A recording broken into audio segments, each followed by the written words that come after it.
It's the most loaded question in New York basketball. Who is the greatest Knick of all time? For decades, the answer was Patrick Ewing, or the legends of the 70s. But Jalen Brunson just did something none of them could. He ended a 53-year championship drought as the best player on the floor. So today, I'm making the case. Is Jalen Brunson now the greatest Knick who ever lived? Here's how we'll judge it. The resume Brunson just built. The legends he has to pass. The title winners of the 70s and the great Patrick Ewing. The one argument that vaults Brunson up the list. And the honest case against him. This is a debate, so I'll give you both sides. Let's start with what Brunson just accomplished. This is Game is Culture. If you love a real GOAT debate backed by facts, hit subscribe. We're chasing 1,000. It's free and it helps a ton. Now, Brunson's resume.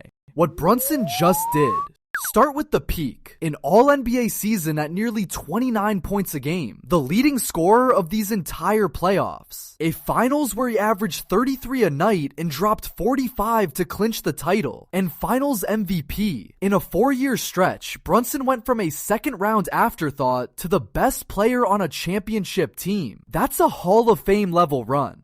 And here's the headline that matters most in this debate. The Knicks had not won a championship since 1973. 53 years. Brunson is the player who finally ended it as the leading man and the finals MVP. In a franchise defined by that drought, the man who breaks it has a permanent special claim to greatness. The legends he must pass. But greatest of all time is a high bar because the Knicks have giants in their history. Willis and Walt Frazier led the franchise to its only previous titles. In 1970 and 73, Reed with one of the most iconic finals moments ever. Those two have 2 rings and a permanent place in league lore. Any greatest Knick conversation starts with them. And then there's Patrick Ewing, by accumulation, the greatest Knick ever. He's the franchise's all-time leader in points, rebounds, and blocks. The towering anchor of the 90s. But there's one thing Ewing never did, win a championship. He came agonizingly close, losing the 1994 finals. But he never got the ring. That gap is the entire opening for Brunson. The argument that vaults Brunson.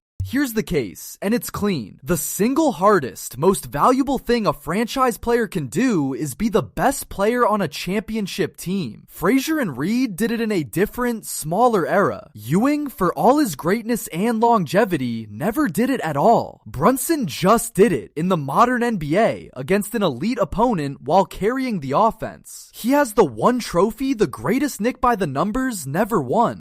Put it head to head. Ewing has the longevity and the franchise records, but no ring. Brunson has the ring, the finals MVP, and the signature 45-point closeout, but a much shorter Knicks tenure. So it comes down to what you value most. A decade of dominance without the prize, or the man who finally delivered the prize. In a title-starved franchise, that trophy carries enormous weight. Now the honest counter. But let's be fair, because greatest of all time isn't won in one spring. Brunson has been a Knick for only 4 seasons. Ewing gave them 15 years of elite, franchise-defining basketball. Frazier and Reed have 2 titles to Brunson's 1. Longevity and a body of work matter, and on that score, Brunson is still building. One magical title run, as huge as it is, doesn't erase a decade of greatness from someone else overnight. So here's the honest verdict. If your definition of greatest Knick is the best player on a championship team, the man who ended 53 years of pain, then Brunson has a legitimate, maybe even leading claim today. If it's total career value, Ewing still holds it, and the 70s champions still have their 2 rings. My take, Brunson isn't clearly there yet, but he has kicked the door wide open, and a second title would likely settle it for good. And consider his trajectory. Brunson is still in his prime, still the best player on a title favorite, with years of Knicks basketball ahead. Ewing's case is finished, fixed in history. Brunson's is still being written. Upward. Give him a couple more deep runs, maybe another banner, and the question stops being, is he in the conversation, and becomes, is anyone else? There's also a stylistic case for Brunson that's easy to miss. He won this the hard way, an undersized lead guard with no elite athleticism, on pure skill, footwork, and nerve. That's a deeply New York kind of greatness. Blue collar, relentless, earned. The Garden has always loved the gritty over the flashy, and Brunson is the perfect embodiment of it. He doesn't just play for the city, he plays like the city.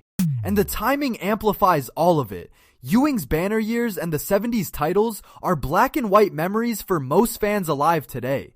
Brunson's greatness is happening right now, in front of a generation that will tell stories about it for 50 years. Recency isn't everything, but being the hero of the title your fan base actually witnessed carries a weight the history books can't quite match. So I'll put it to you, right now, today, is Jalen Brunson the greatest Knick of all time, the man who ended the drought? Or does Patrick Ewing's career or the two title legends of the 70s still hold the crown? Make your case in the comments, and if you want more debates settled with the facts, subscribe and join the family.